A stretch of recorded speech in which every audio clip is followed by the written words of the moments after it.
ASEAN ಶೃಂಗದ ಅಂಗವಾಗಿ ಫಿಲಿಪ್ಪೀನ್ಸ್ನ ಮನಿಲಾದಲ್ಲಿರುವ ವಿದೇಶಾಂಗ ವ್ಯವಹಾರಗಳ ಸಚಿವ ಡಾಕ್ಟರ್ ಎಸ್ ಜೈಶಂಕರ್ ಅವರಿಂದು ಕ್ವಾಡ್ ಸಚಿವರ ಸಭೆಯಲ್ಲಿ ಪಾಲ್ಗೊಂಡರು. ಆಸ್ಟ್ರೇಲಿಯಾ, ಜಪಾನ್, ಅಮೆರಿಕದ ವಿದೇಶಾಂಗ ಸಚಿವರನ್ನು ಒಳಗೊಂಡ ಕ್ವಾಡ್ ವೇದಿಕೆಯ ಮೂಲಕ ಇಂಡೋ ಪೆಸಿಫಿಕ್ ವಲಯ ಹಾಗೂ ಇತ್ತೀಚಿನ ಜಾಗತಿಕ ಬೆಳವಣಿಗೆಗಳ ಕುರಿತು ಚರ್ಚಿಸಿದರು.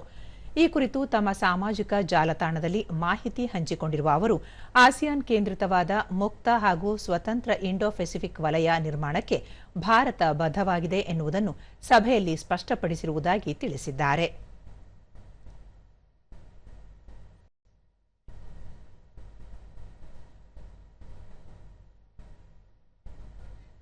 ಸಭೆಯ ನೇಪಥ್ಯದಲ್ಲಿ ಅವರು ಚೈನಾದ ತಮ್ಮ ಸಹವರ್ತಿ ವಾಂಗ್ ಯಿ ಅವರನ್ನು ಭೇಟಿಯಾಗಿ ಮಾತುಕತೆ ನಡೆಸಿದರು. ಈ ವೇಳೆ ಅವರು ಉಭಯ ದೇಶಗಳ ನಡುವಿನ ದ್ವಿಪಕ್ಷೀಯ ಸಹಕಾರವನ್ನು ಮತ್ತಷ್ಟು ಆಳವಾಗಿಸಲು ಗಡಿ ಪ್ರದೇಶದಲ್ಲಿ ಶಾಂತಿ ಕಾಯ್ದುಕೊಳ್ಳುವುದು ಮೂಲಭೂತ ಅಗತ್ಯವಾಗಿದ್ದು, ಭಾರತ ಚೈನಾ ಸಂಬಂಧ ಕ್ರಮೇಣ ಸಹಜ ಸ್ಥಿತಿಗೆ ಬರುತ್ತಿದೆ ಎಂದು ಅಭಿಪ್ರಾಯಪಟ್ಟರು. ಎರಡೂ ದೇಶಗಳು ಪರಸ್ಪರ ಗೌರವ, ಉಭಯ ಹಿತಾಸಕ್ತಿ ಮತ್ತು ಸಂವೇದನೆಯನ್ನು ಆಧರಿಸಿದ ಸ್ಥಿರ ಮತ್ತು ಸಹಕಾರ ಸಂಬಂಧಕ್ಕೆ ಒತ್ತು ನೀಡುತ್ತಿವೆ. ಇಂತಹ ಸಂಬಂಧ ಬಹು ಆಯಾಮಗಳ ಕೊಡುಗೆ ನೀಡಬಲ್ಲುದು ಎಂದು ಹೇಳಿದರು.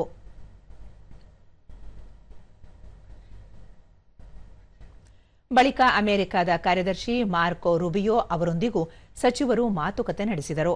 ಅಮೆರಿಕದೊಂದಿಗಿನ ವ್ಯಾಪಾರ, ಸುಂಕಗಳು, ಇಂಧನ, ರಕ್ಷಣೆ, ನಿರ್ಣಾಯಕ ಖನಿಜಗಳು ಮತ್ತು ಕೃತಕ ಬುದ್ಧಿಮತ್ತೆ ಸೇರಿದಂತೆ ಭಾರತ ಅಮೆರಿಕ ಸಮಗ್ರ ಜಾಗತಿಕ ಕಾರ್ಯತಂತ್ರದ ಪಾಲುದಾರಿಕೆ ಕುರಿತು ಸಮಾಲೋಚಿಸಿದರು. ಪ್ರಾದೇಶಿಕ, ಜಾಗತಿಕ ಮತ್ತು ಪರಸ್ಪರ ಹಿತಾಸಕ್ತಿಯ ವಿವಿಧ ವಿಚಾರಗಳ ಕುರಿತು ತಮ್ಮ ಅಭಿಪ್ರಾಯಗಳನ್ನು ವಿನಿಮಯ ಮಾಡಿಕೊಂಡರು. ಕೆನಡಾ ವಿದೇಶಾಂಗ ವ್ಯವಹಾರಗಳ ಸಚಿವೆ ಅನಿತಾ ಆನಂದ್ ಅವರೊಂದಿಗೂ ಮಾತುಕತೆ ನಡೆಸಿದ doctor S Jaishankar Bharat Canada ಸಹಕಾರ ಸಂಬಂಧದ ಕುರಿತು ಸಮಾಲೋಚಿಸಿದರು.